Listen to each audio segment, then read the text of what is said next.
What is up, guys? We have another new video. Yes, it starts with the bench. Let's get it. More recordings for my deload week. I know, so boring. Trust me, guys, we're gonna have some fun stuff coming soon, like some PRs, so bear with me. However, talking about today's video, which is essentially unrelated to the recordings, unfortunately, we're gonna be talking about the differences between training specifically related to genders. So as a male and a female, they are going to train differently. That's a given. If you're a female training like a male or a male training like a female, your body is just not going to grow the correct way. There's a lot of reasons for that, just biological reasons. Do not quote me. This is all kind of experience based. I mean, I've trained with people before, girls who've trained like guys who've trained like girls, and their bodies just tend to grow differently, and it doesn't seem to be optimal when it comes to not just their goals, but specifically relating to like hypertrophy and building muscle. They don't build muscle the same way as everyone else does. And so why is that? I mean, like I described, those biological differences between being a male and a female. With males, you have to train your upper body much more intensely. You have to train it more frequently. It can take more of a beating. While for females, they can maintain a lot of their upper body musculature with less total training volume and frequency. While it's basically the flip side for guys and girls, where girls will need to train their lower body a lot more frequently, a lot harder than guys. For guys, it's so much easier to build your legs. I mean, trust me, it like one leg day a week will produce miracles. But for girls, that just simply won't cut it, especially due to, well, one big factor is the glutes being the largest muscle group in the body. And of course, for women, most of their goals is to grow their glutes very large. I mean, that's just twice as hard, because for women, it'll take a lot of frequency, volume, and correct training in order to really grow their glutes properly.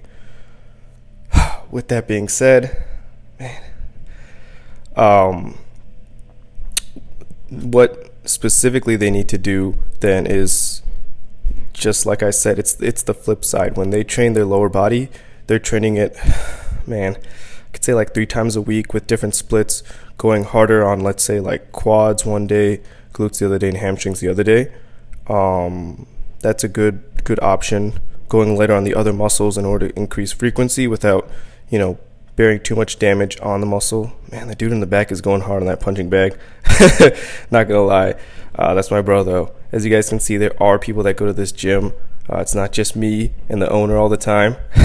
As much as I'd love it, it'd be pretty sick to have your own gym, but there are people here, trust me. And I mean, they're pretty much where I get a lot of my information, a lot of those observations that I see, with how people train and how it affects their body, their growth, their strength, all of those different factors. And now you're gonna see my boy Oscar recording for me. He's gonna do some little zooming and stuff, but shout out my boy. I'll have his YouTube channel linked in the description box below. If you want some motivation, if you want a different perspective on things, man, if you just want another jacked fellow who happens to have calves and can bench, you should check out his channel. But don't leave my channel though, guys, please.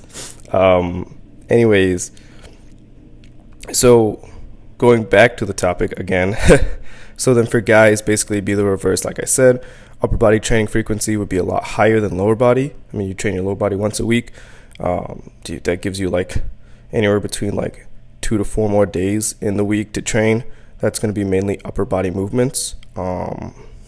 Depending on your goals, of course. Some people have more endurance-based goals and have to do some cardio. Some people have more strength-based goals and have to work on the powerlifting movements. Other people with hypertrophy, more on splitting the musculature and hitting the frequency numbers that they need, and so forth. Oh my God, look at this guy. He's still recording here. He's gonna zoom in. I have a big nose, guys. I'm sorry. Please still love me. Anyways, yeah. I mean, that's essentially it. When it comes down to volume and training, you have to look into your individual differences from other people and your goals. You have to know basically how to achieve your goals. If you're creating a training program for yourself or you have someone else doing it, look at your volume, look at the numbers you're doing, the sets, reps, what exercises, how many days a week, the volume, the frequency of upper and lower body training, and just kind of overall put it together in a way that fits, that fits your goals and will lead you to where you want to be. And that is the series, guys. Thank you so much for watching. Like, comment, subscribe, like always. Love you guys.